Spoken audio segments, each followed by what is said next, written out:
This is episode 190 of the Andrew Hines Real Estate Investing Podcast.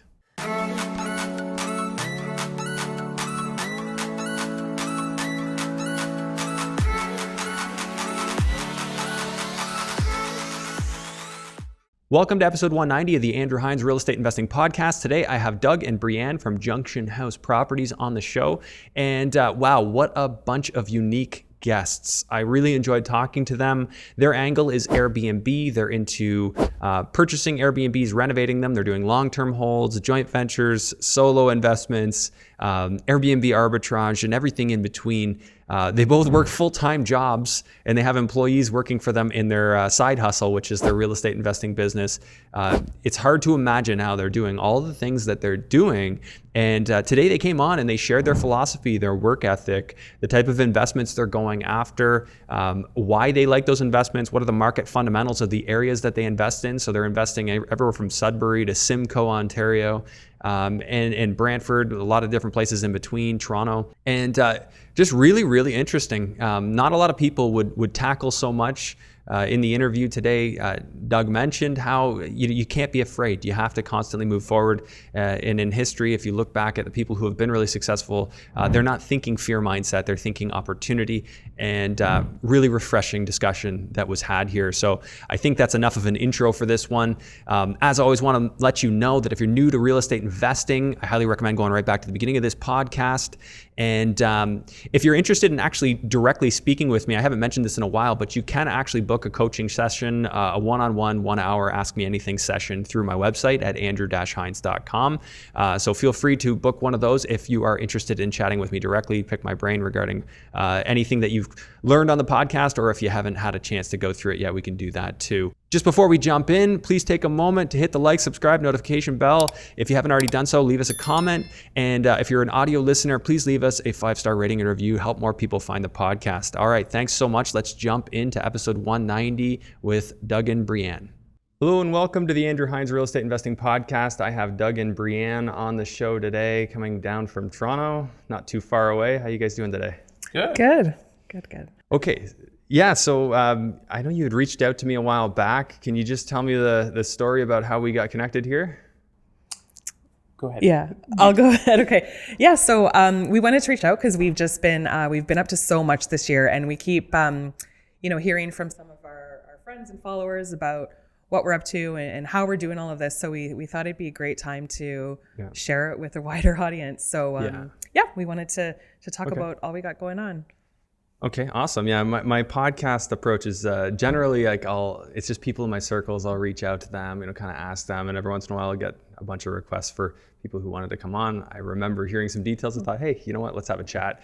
So if you don't mind, can you walk me through what you're doing as investors right now, and give me a bit of the backstory on that?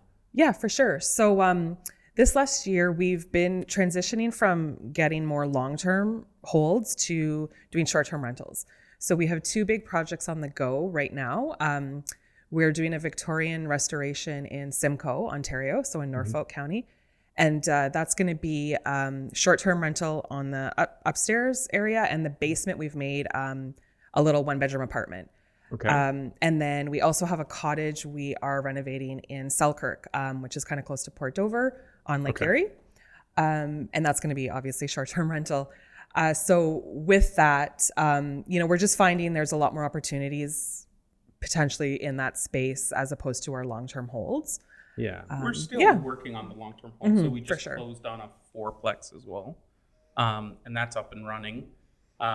We actually got that one all rented out early. Okay. So even before closing, which is kind of neat. Oh, okay, nice. Where's that one you said? It's in Norfolk. Norfolk as well. So that seems in to be Simcoe. your area of focus then? Well, we're in Sudbury as well. We're in Brantford, and then we started kind of creeping out of Brantford into Norfolk, which is a little just south. Well, I grew up in Tillsonburg. I was born in Tillsonburg General. And I know that was that bordered our town, Oxford County and Norfolk, right? Yeah. That's right. It's really nice there. It's I think they call it the garden basket or Ontario's garden, I think, or something. Well, it used to be like the tobacco belt or whatever. That's right. There's a tobacco museum. There's all kinds of cool stuff. but it's beautiful. It is nice down there. It's kind of hidden too, right? Because it's not on the highway. You have to kind of travel about 30 minutes to go find it off the highway. Yeah. And there's like the buildings. Like, I mean, our Victorian that we're restoring right now is gorgeous, right? Yeah. And these buildings have, this house is like 150 years old. It has all the molding and the medallions, and you can't really find that anywhere. And there's a whole bunch of them in Norfolk, so we picked one up, and we're restoring it. But it is quite beautiful and picturesque, and there's wineries. Yeah. And there's all kinds But of great also, stuff. like from the investment perspective, you can still get decent rates on stuff, and we're finding the rental market is insane. Like the fourplex we just closed on, we were able to rent a 3-bedroom for $2,100. Right, which those are rates you're going to get in Brantford and Hamilton. Yeah. Almost too. Right, so what, like, we might as well just talk about that to get an idea of what you're kind of like into. So you did a 3-bedroom, $2,100. What are the other rents? So the other 3 are existing tenants. So one is $1,375, one's $1,475, and the small one is $925. And we also rent out the garage there for $1,100. $1,100 for a garage? Is this like a massive garage? Yeah, it's about 700 square feet. It's but it's nice. Like it's got electrical. How do you get that much for a garage? I didn't just know. ask for it. Yeah. We're good. Yeah, we got a ton of interest for that too.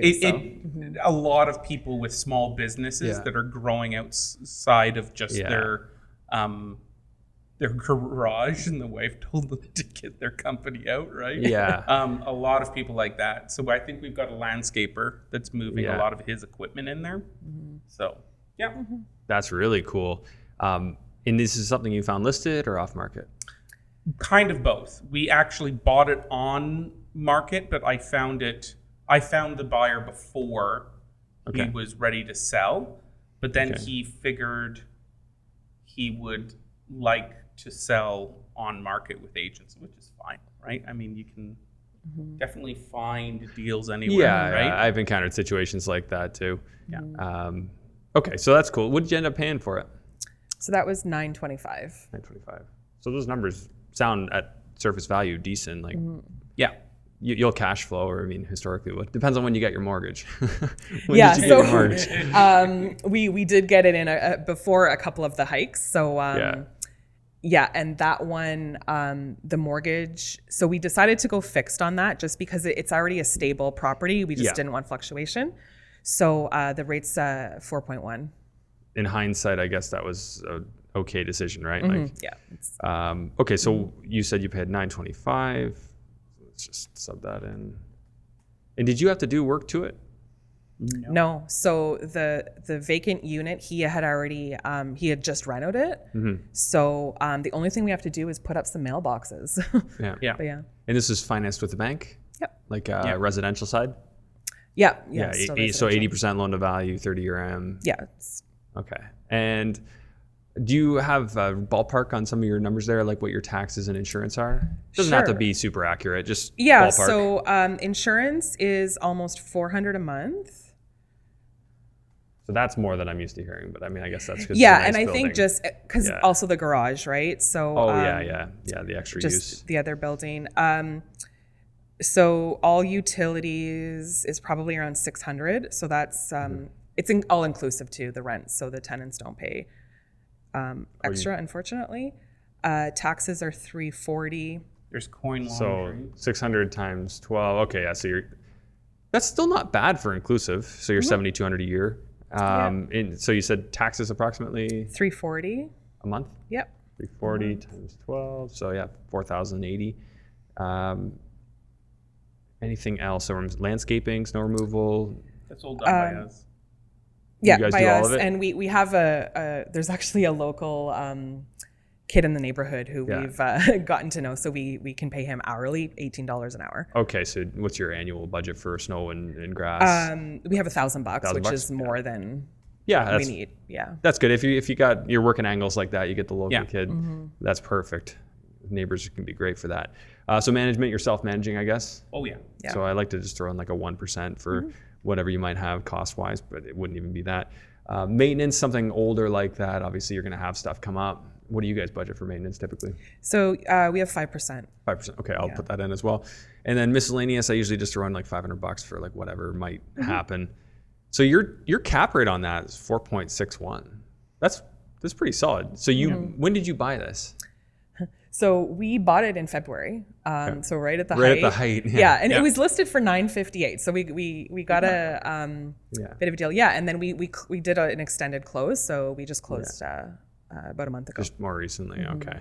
And when you bought it, you didn't have your financing secured. It was all done after the fact. Yes. Okay. So those rates must have scared you a little bit, but your cash flow is still $1,500 a month.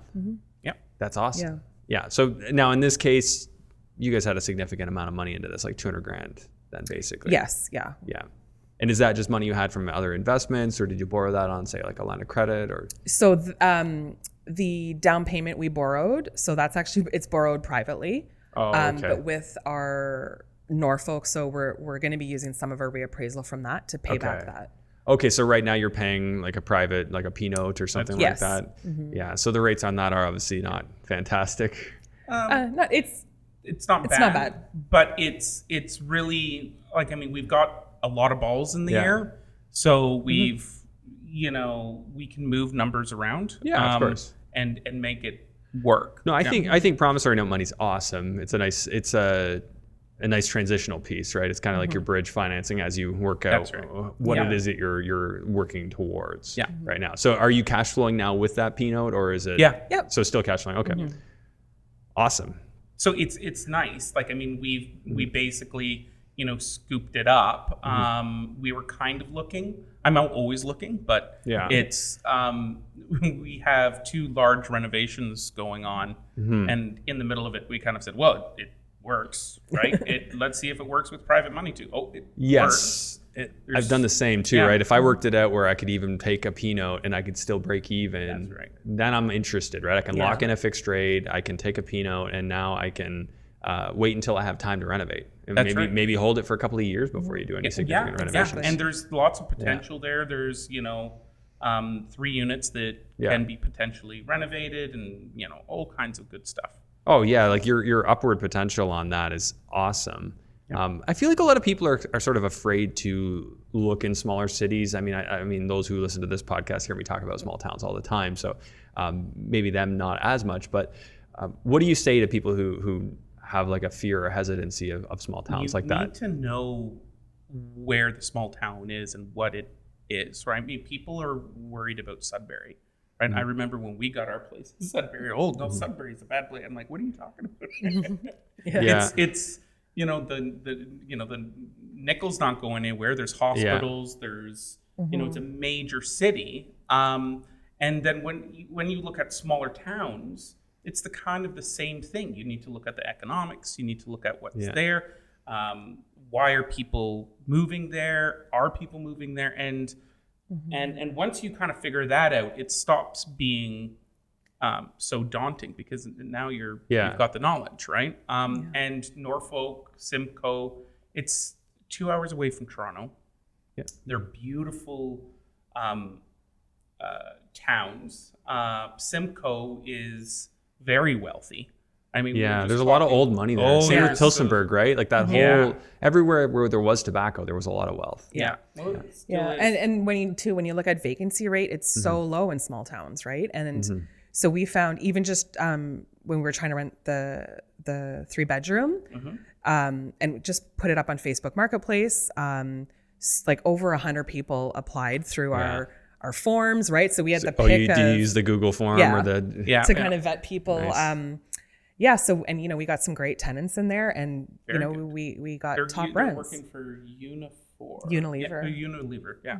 So there are a lot of things in Simcoe and the surrounding area that are happening. There's a college, right? There's I think really too in Southern Ontario, any small town is a pretty good bet. This knowledge, I feel like it's very differently applied in the States. Like you have to be so much more discerning about the town you invest in, whereas in Southern Ontario, there's only so many places you can go. And it's that whole water, drop the rock in the pond, the ripples. People just, if they can drive 2 hours once a week into their job, and they can work from home the rest of the time, I feel like they'll do it. Yep. So people are constantly looking for that. Hey, how can I make my dollar stretch further? Well, obviously, Simcoe, the numbers are a bit better than, say, Brantford, right? Like you can get stuff a little cheaper still. What would you say the relative discount is? Is it 10, 15, 20% less? It can be several $100,000 under what you're for the same thing, apples to apples. Apples to apples. Okay. And we do look in Brantford. We've got Brantford properties, and they're great, but you go down 20 minutes to 30 minutes down the road, and then suddenly, boom, it's a lot cheaper, and you get more for your buck down there for sure. So what are most people doing then, like employment-wise in Simcoe? Well, there's the college. There's the farming is Farming is still big, Stelco, Imperial, people will commute. So the big factories. Okay, there. so they're working in Hamilton, et cetera. So from Hamilton, you're what, 45 minutes? Yep. And there's power generation. You have to think that all those turbines are very picturesque. They're they are nice, right? Going driving through the fields, and there's all that, but all of those have to be worked on, right? So there's trucks coming back and forth from Kitchener and Waterloo with all the gears and the parts, and there's lots of that. There doesn't need to necessarily be a ton going on, because like you said, like people could be working in Hamilton. People could be working in all these other towns that are very diverse, that have all kinds of industry. You're not that far off the highway. There's big industry there too. Right? Like you know, it's all farm field, but then there's a steel plant there, and there's I didn't know that. So that's good to know. There's stuff. Interesting. Yeah. So a fair bit going on, but I mean, even if there wasn't, even if it had next to nothing going on, it's still 45 minutes to these other towns that do. And the interesting thing about it is because we're focusing a lot on a lot of the short term on, so Airbnb down there, right? And you can have your cake and eat it too. So, we've got short term there, or long term. But the short term is great. There's wineries, like there's skiing, there's hiking trails, there's the Victorian is 15 minutes away from Port Dover with all the shopping and all the the beaches. The beaches. So that's right in your ad, 15 minutes from Port Dover. That's awesome. You can actually walk to Port Dover. So right by our house, there's the trail. That it's about 15 kilometers, so people bike it, walk it all the time. And there's so much history there. Like if you're interested in, the industrial growth of Canada, right? Norfolk County, that area, like it was all the steam trains would be running crisscrossing through that area, right? They're huge lumbering before there was the tobacco plants, right? It was all forests, and they. I love that. There's lots of interesting I love hearing about there. Like history. It's like it feels like so much of history is just lost. We don't know these things, but like that small town history is cool. And there's a lot of it, right? It's really cool to kind of give back. We actually spoke to a couple of times the director of tourism in Norfolk County, and we were trying to work with them to put on events and stuff like that. And it's really interesting that they put a lot into the town to, create that heritage, or, they've got an archive there that you can go, and there's like a museum. They dress up, right? in the Victorian outfits, and it's so cool. Really cool. And then you can find out about, all the history. And then you can stay at our place. So. And then you can stay at our place. You just have the one there right now? Just the one, and then the other one's about 30 minutes away on the water, right? Is the cottage. The Victorian can sleep like maximum, I wouldn't probably, but maximum is 9 people. It's like it's a fairly large, mansion, I guess. And we've, dressed it up. We put in tin ceilings, the original tin ceilings, like with the moldings, and We, put in a lot of the original wallpaper that would have been with the house, which is we bought it custom made from England. Okay. And the house was actually fitted originally with gas lamps, right? So it was Nice. Every room was gas. There was no electricity, right? And there was a cistern in the attic. There's 2 attics because it's like a big house. But yeah, we've really made it. We put in a high-end hot tub. We created a sitting room with a spa with a steam sauna and a shower, and then there's the parlor and den, and it kind of goes on. Is this already on Airbnb? No, it will. I was about to say, I have Yeah. Airbnb up. Like, I'm just trying to find it. Yeah, we actually no, even will be bought an soon. old, well, not old, but very modern Elmira stove. The old-fashioned one that. Oh, that's cool. Yeah. Yeah. Like a wood stove. It looks like Yeah. a wood stove, but when you open it up, it's the internals is a whirlpool.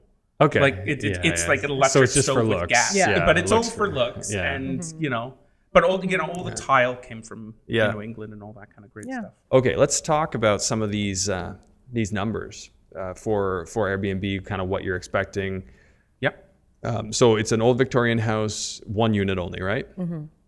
Yeah. Now their basement, we actually dug out, underpinned, and made into an apartment. So we can actually have somebody that we will place a renter, long-term renter. A long-term there. tenant? Yep. Or we could do some interesting other things to it, right? Second Airbnb unit. Yeah. Or we could, we do have a spa there, right? And we do want to have some kind of, massage service. Like, there's just potential, right? Yeah. So I love it. Yeah. yeah. After, And you got some land there too? Like, it's about an acre, right? that's amazing. Yeah.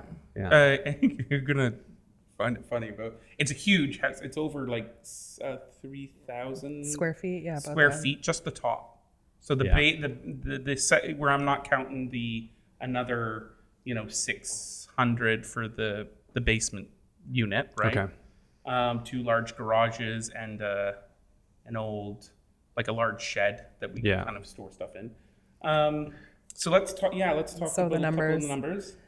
the numbers. So again, though, when you're looking at small towns and doing Airbnbs, the numbers are a bit, you gotta not guess, but you gotta look at comparables, but then also, we did look a bit outside of our area, given that this is a bit of a unique property, right? Like it's there's not an exact comparable. So we are figuring, just given those factors, probably about $350 a night. And Really low. Yeah. which is low. Like We're low And ball what on it. what occupancy do you figure at $350 a night? And this is like an annual average per an night? annual average, and we have occupancy at 60%. 60. Like again, we try to be pretty conservative. I like that. Yeah. Yeah. So let's we'll just look at the annual here. I'm actually just going through my first experience with Airbnb with our campground, so kind of getting used to how it all works. And so will your 60? So it'll be 76,000 approximate a year at 60% occupancy. If you can do better, you can improve on that.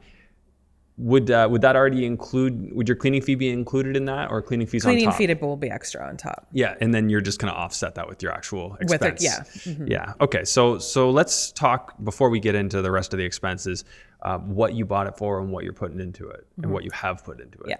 Yeah. So we bought that for $625, Nice. and we've put in, so including like furniture, like Airbnb, everything, we're probably just under 600 now. What we've put in. 600,000 into it. So you really restored it. Yeah. Like everything, all the original elements. You didn't get rid of. You restored, reconditioned. yeah. We reconditioned. I mean, some of the ceilings, the plaster ceilings, which had crown molding, about 18 inches of crown molding with medallions and stuff. We actually went in and restored all that, so we kept it. We completely rewired the place. We, like we said, we put in the original tin ceilings with the borders and the, the sconces and all that. So for all the wiring, you're just punching holes and then patching them up. And being careful. Yeah. There's 3 bathrooms. We refinished all the floors. No insulation in the house, right? No, the thermal mass of that building, you don't have to worry about insulation at all, right? Like, I mean, I started out building on the Brattle Path, right? Yeah, that was where originally. So you have a construction I've background. got construction background, and I mean, our walls for that house are about 2 feet thick. So brick brick. brick exterior, double brick? 4. 4 courses of brick. 4 courses. Oh, okay, of brick. so there's lots of insulation There there. is, and you basically now I put in an HVAC system in the attic. There's 2 attics, but we put in a full HVAC system, 3 tons of cooling, all insulated, blah blah blah blah. And that thing, like even with it off, the whole house, kind of yesterday it was blisteringly hot. The house didn't really get over 74. Right? It just stakes. You walk in and it feels like it's air conditioned, but it's not. It's like a cave, right? Yeah, that's actually really cool. Okay, so but there is air conditioning, and we put in that. And then heat wise, did you put in a new furnace and all that? No, so it's radiant. Or a boiler? hydronic. So it's a boiler. Yeah. And then I also put that air conditioner upstairs as a heat pump. Okay. So I put that in with all the ductwork, so you've got a dual system. So yeah, just in case. I mean, comfort's really important for guests. Like, I mean, we want to be. We're always thinking about the end user and the customer experience. Well, you're going to be giving them an experience, that's for sure. Well, and we really want to focus on unique. Yeah, well, that's, you got to do that, right? Units, right? And that we just don't want to have a bog standard thing. And this is definitely something that people are going to go to and get excited about going and have an experience. Like you only get a couple of vacations a year, most people, right? Right. So you want it to be memorable. So. But are people coming to Simcoe to go on vacation? Like, I mean, I think it's really cool, but do people actually say, "Oh, let's go to Simcoe"? I know they go to, like, say somewhere like Stratford. Well, if you're in the United States, a lot of people come up and go, "I'm going to go to Canada. How cool is that? I'm going to see." I don't know. Yeah, and it's there's so many different festivals and different things happening in the towns. So there was a few weeks ago when our floors were being redone. We were going to go up and stay with we have 2 young kids, but we got there and just the smell, we couldn't. So we're like, we'll just stay in a hotel for the night and come back the next day.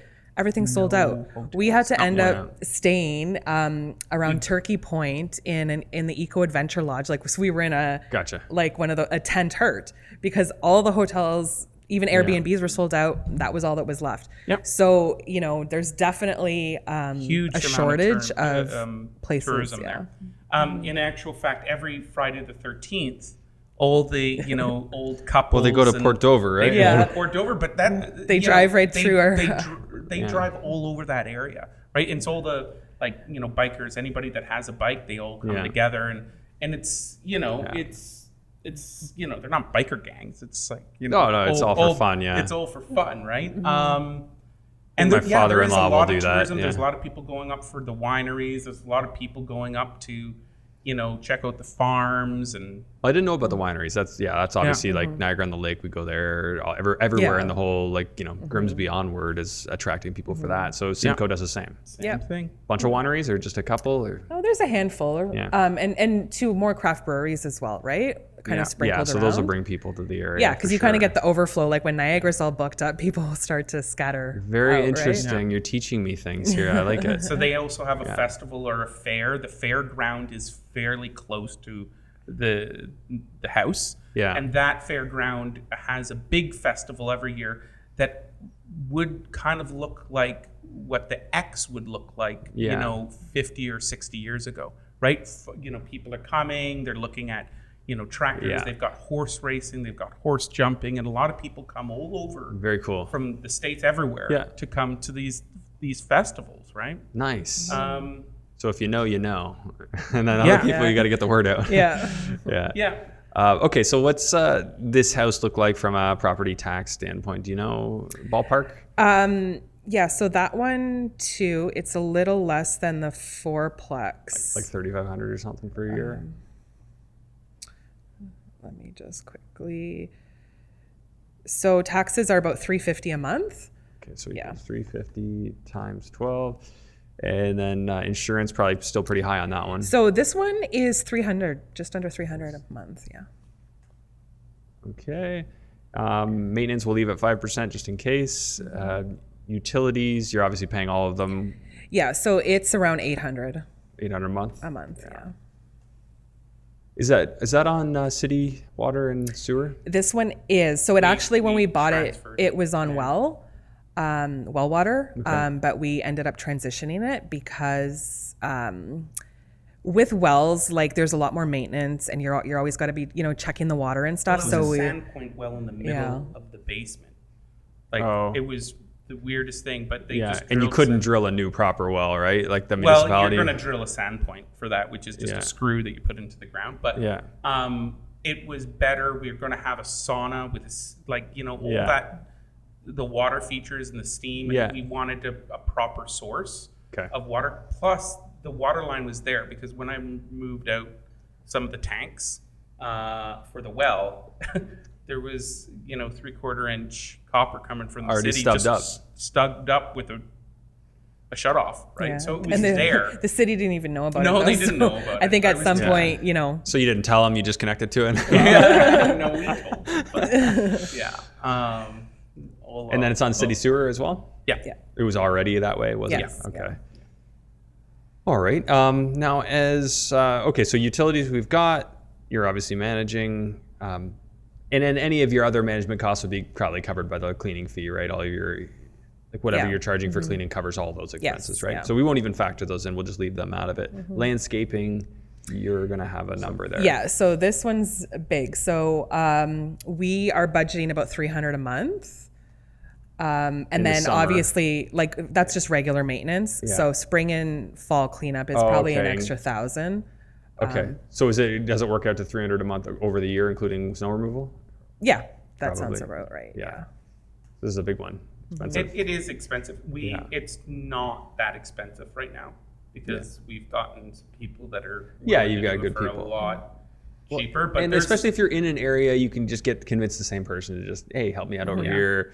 But it's such a problem. Like we were thinking, next, maybe we should just open up a landscape business with our construction business and our property management business. Hilarious because- conversation I have with my brother-in-law. He's Yeah. like, we should just start a landscaping company because No, you can never seriously. find landscapers. Yeah. No, like I- your biggest challenge is finding people who want to work. Well, I Exactly. fired 2 of them before we Yeah. found the guy. But like any landscaping equipment, I looked at It's it, like, expensive. but it's not that expensive. 10 grand will get you everything you need, and then off you go. like a zero turn radius yeah, all lawnmower, that kind of good stuff. the trailer. the trailer, and then you're off, right? There's people that are willing to pay outrageous amount of money For landscaping. for landscaping, right? Hey, like, Hey, let's talk about it. Maybe we'll start a company That's together. right. I think there's a lot of that. Like you get enough properties and you get into it enough and You you see start that. working, you start realizing there's Yeah. other opportunities. Well, that's exactly it. It's about spotting opportunities, and the more things you do, the more opportunities you spot. And then That's it's a lot of it's to do with how you think, right? Like Yeah. how does your brain function? Are you constantly looking for opportunities? Yeah. Yeah. And I'm consciously trying to continue to reprogram my brain to look for more of those, especially in times like now with Yeah. property values correcting. The opportunities coming are insane. Yeah. Well, that's why we have a property management business. So we just don't take care of our properties. Yeah. We'll do other people's because we're already doing it full. Right, you're already know? in the area. You might as Yeah. well just apply what you have to help Yep. other people too. And same with the Airbnb management. We, You're doing it for cleaner, yourself? Yeah. Yeah. Yeah.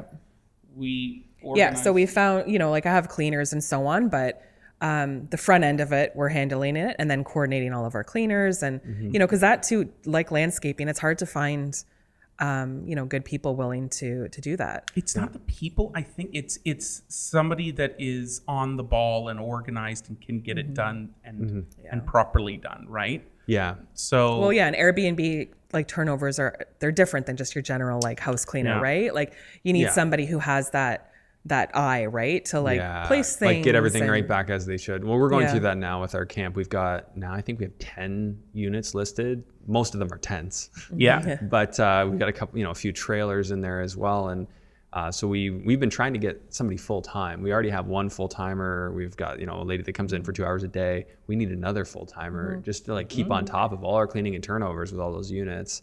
And we're having trouble. Yep. Having trouble finding somebody. Like we had one hired. Oh no, she doesn't want to clean. She quit before she started. Yeah. Yeah. Yeah. I mean, there is a problem with like a labor shortage right now, for sure. But the interesting thing, usually in a recession, people are out of work because they're being laid off. In this recession, people are not working to begin with. Yeah. Yeah. They're out of work because they're being paid to stay home. Some thoughts on all that. But, this is a safe space to share those thoughts, right? This is, it's a bit funny that, our house prices, the whole fact of the matter is how can you say that all the house prices are going to go skyrocketing downwards when we're not building enough, right? Yeah. So this is the two sides, right? Like, and I think a lot of people are waiting for the sky to fall, and what we've seen now is a lot of people have just frozen. They're not doing anything. Kind of like at the start of the first lockdown, everyone just froze, and because they're all thinking, well, if I just wait it out, all of a sudden I'm going to find a great deal. So we're going to have some pent up demand for buyers. Pent up sellers and a mix of everything in between. But the thing that really occurs to me is this is not going to happen overnight because there's a lot of people who don't need to sell. They're in the middle of a term with a 2.5% interest rate. They're not in any hurry to sell. So they're just going to sit. If they know they can't get the price they want for their house, they sit. So I don't expect a massive crash all at once or anything like that. I think that we could see a pretty big crash followed by a recovery.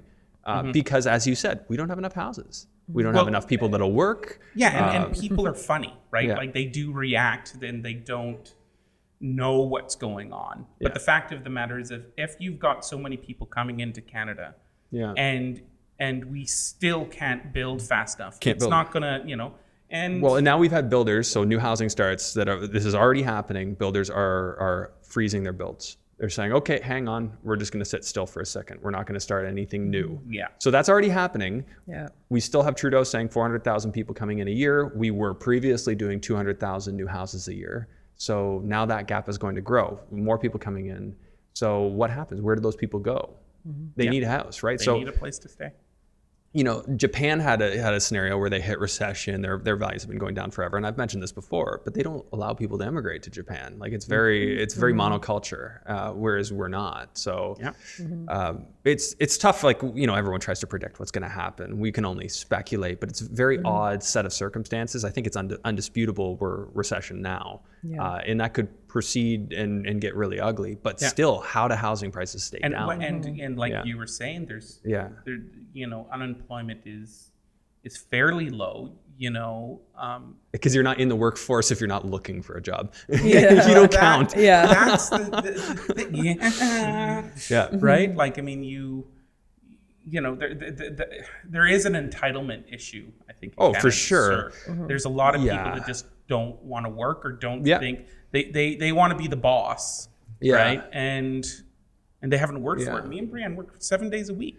Right. Well, I mean, we this worked is until 9:00 last night. But you guys are old school, like that. Like that old. Still exists. No, I don't think you're old. I think we're around the same age. But I'm just saying, you're kind of old school mentality where there's a lot of the new school mentality where it's like, I don't really feel like working. But I think one of our biggest challenges is that people don't see the value in working anymore because they're like, what's the point? Look at these housing prices. Yeah. How am I going to afford a house? I just talked to somebody that said it was talking about the basic income thing, right? And my argument to that is, if you have a basic income, the motivation to improve one's situation kind of gets diminished, right? And he goes, well, it doesn't disappear, but it's diminishing. It's the diminishing returns. Like a lot of people that first, came here, like my father and my grandfather and all that kind of stuff, they worked their butts off because they knew they had to. There was no handout There was no safety net. And you had to get up every morning and there was just a little bit of fear in the back of your head. And that's what keeps pushes people forward. It's and it's okay, right? To do that. But we really focus with our kids. We've got 2 6-year-olds. Okay. Boy and a girl, twins. And we, they were painting the stairs now. yesterday, right? Yeah. They're putting up wallpaper or taking it down, right? Like they work with us. I love it. Yeah. You know, and we talk about the finances, and they come to meetings and you know, color while we're doing, you know, our banking, right? It's important for us to kind of show them that it's hard work that gets you places. Oh yeah. And not standing still, right? So. Yeah, 100%. And I hope that more people continue to teach their kids those values. I think maybe we're going to have, I think by necessity, we're going to have a return to those values. You know, as people start to see that there are shortages of certain goods that they want. You know, you constantly hear in the news about, you know, food processing plants burning, or, you know, problems with people not, with supply chain and distribution. So people are going to have to get more resourceful. So I think maybe we see a return to those values. Maybe as these prices come down a bit, we're going to see a few more people motivated to say, "Hey, here's my shot. Now I can make it happen." So it's going to be an interesting ride over the next few years. Very interesting. Yeah. And I think about being in hospitality, and that obviously has its concerns for me too. You know, hospitality is one of those things that in a recessionary environment, people aren't as keen on. So I always like to have a way of pivoting. What are your thoughts there on a pivot? If you do start to see it's a little, you know, there's less spending there, do you take the approach that, hey, we'll just be better, and when the other ones don't rent, we'll still rent? You know, what are your thoughts there? Yeah, I think so.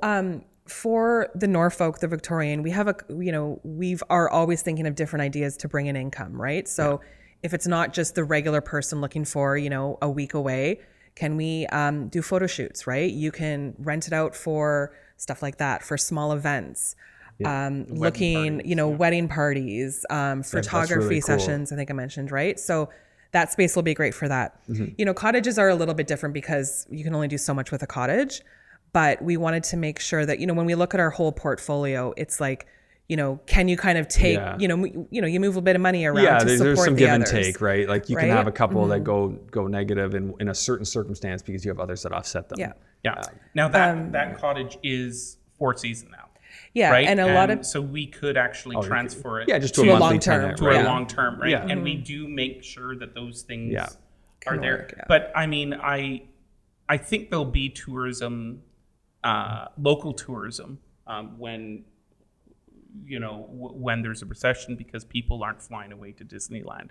You know, they're staying more local. And if you can reduce your prices and you can be competitive, then you don't necessarily have to pivot right out of it. You just need to pivot, adjust, and adjust, and make your place more special, or special compared to the other places, and with a fair price, right? We can get we'll probably get really good money coming in, more than the 350 we're saying.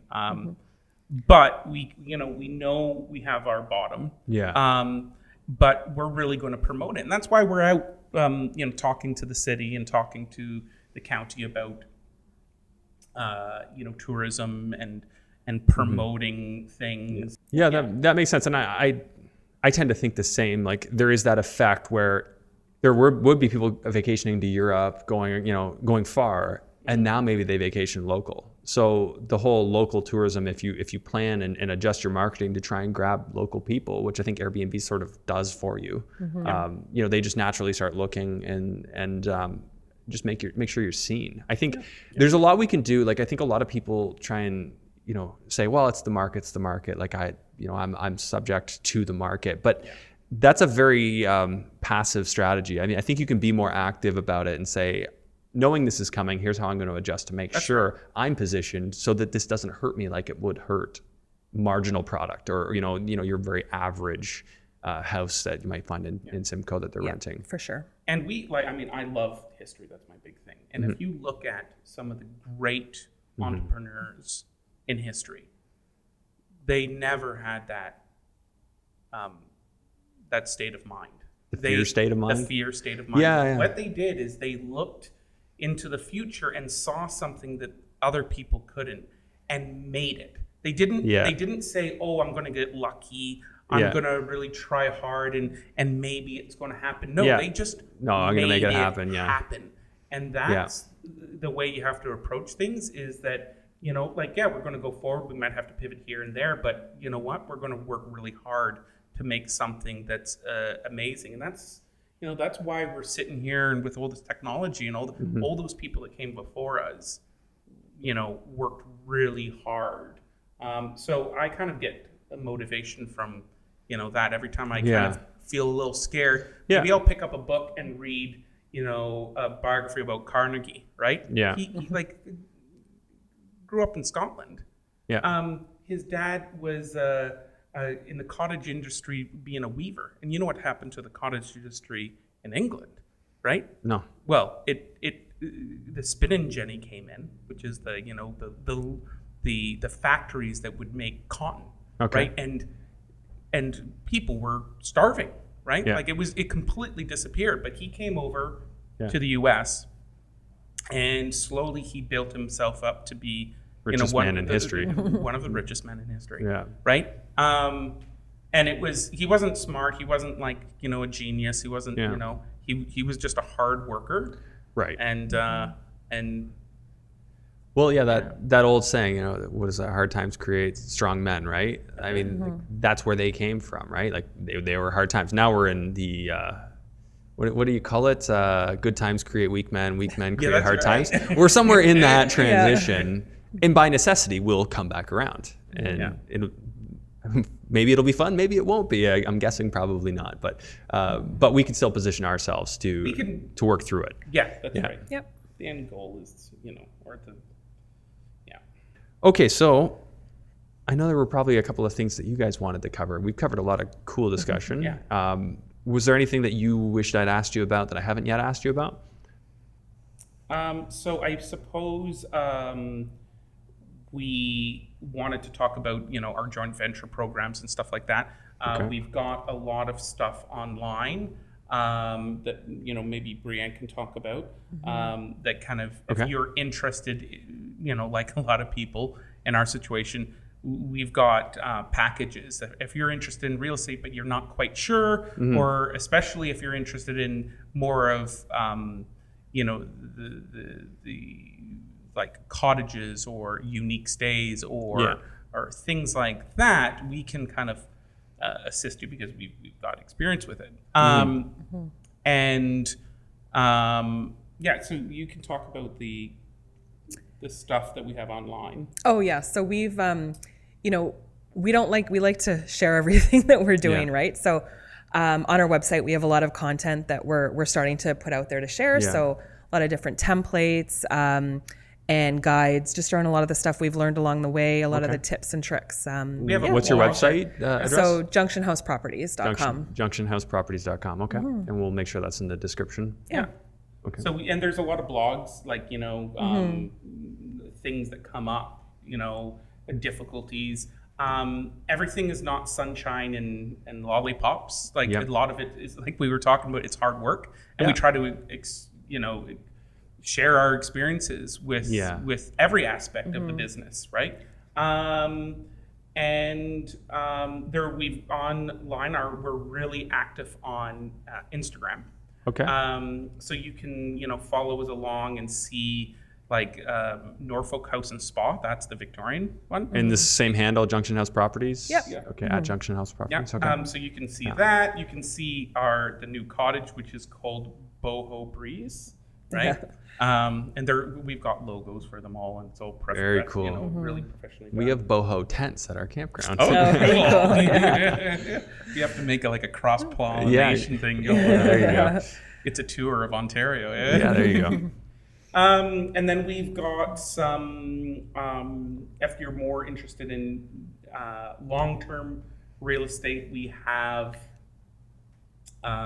if you register with us, right, you'll actually get a whole bunch of emails coming in, going step by step through, you know, the process of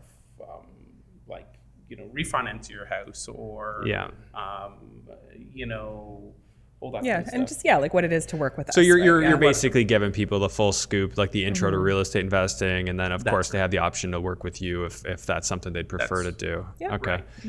And you're obviously both full-time real estate, whether it be property management, construction, running your rentals. Is that the gist of it? Well, and we both have full-time We jobs still as work. well. What? We still work. Yeah. Yeah. What are you talking about? So, a lot of people ask this, how do you have all the time? I'm like, well, We just make it we've been- happen. Yeah, we make it happen. And we've been doing it for a long time. Yeah. So it's, I've been doing construction for, a long time. Brianne's been doing, Yeah, I work for one of the big banks quite a while. yeah. Yeah, so she almost knows- 20 years, I guess, Yeah. now. And in the corporate world. So I have a lot of background in project management and communications and marketing. So So Nice. there's lots of stuff. Okay, so you're still Yeah. working in construction? Is it your Yeah. own company or is it? No. You work for another So company? I work for another big firm. We do industrial stuff. I work Yeah. maybe part-time now. Okay. So, 4 days a week. Like yesterday, I didn't work today. Yesterday I worked for 4 hours, right? It's just I do very unique stuff now. Okay. So I do large industrial burners and Nice. and I got a couple of trade licenses. So it's very unique what I do, but it doesn't take up a whole bunch of my time. Yeah. Thankfully, right? yeah, and the goal is to eventually be able to be full-time. Yeah, I was real just wondering, estate. I mean, like what milestone do you need to hit for you to think it's time to go full time? It's hard to say. Like keep on saying, well, maybe now, and then we go, oh, Yeah.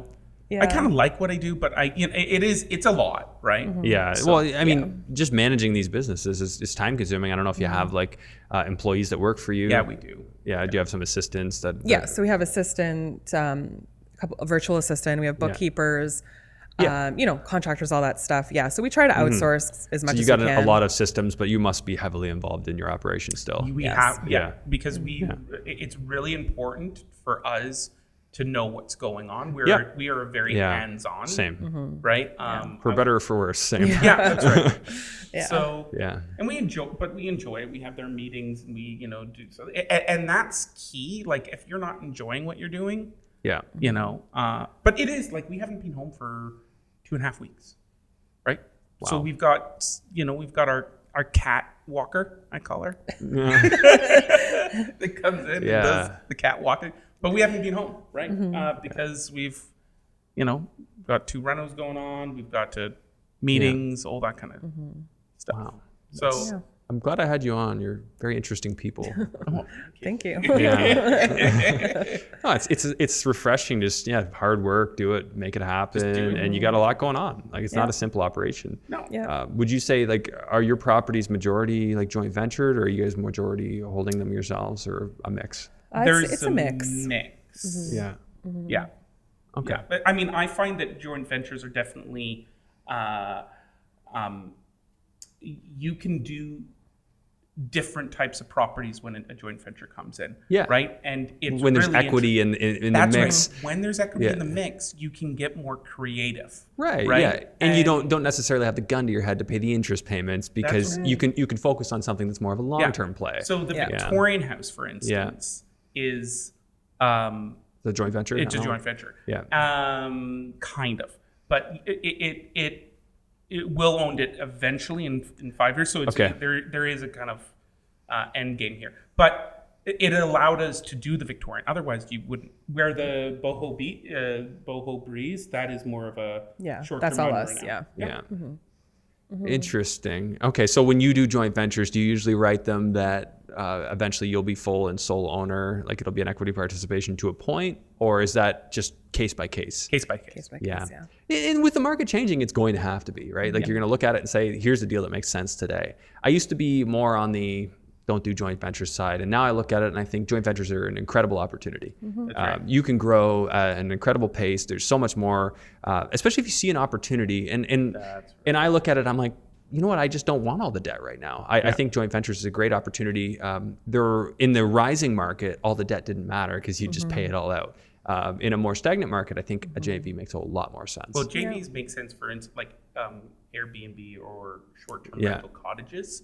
Yeah, especially because they're very active businesses. very active. You need an active partner. You need Yeah. a passive partner. And you Yeah. you know, if they want to have a cottage, but Yeah. they couldn't necessarily figure out how to do it, Yeah. right? That's an opportunity. Is it right on the there. table for your JV partner to use the property? Yeah. Oh, yeah. Because I heard Kyle Ford say, he was on my podcast a little while back, say, absolutely not. This is a business. He's like, if yeah. we have an opening last minute and it hasn't booked, then you can use it. No, it's Yeah. you're absolutely, Right. it's a business. Yeah. And it's not like your cottage and then, Yeah. you know, if it's opened, right, or, you know, we're going to cancel some things if you want to go out. Yeah. It's not No. like that. We'll It's a keep it business. open for the long weekend for you. Yeah, that's right. That's not going to happen. Yeah. Right? But it's exciting to know that Yeah. you've got this place. It's beautiful. It's I well, agree. you know, it's cleaned.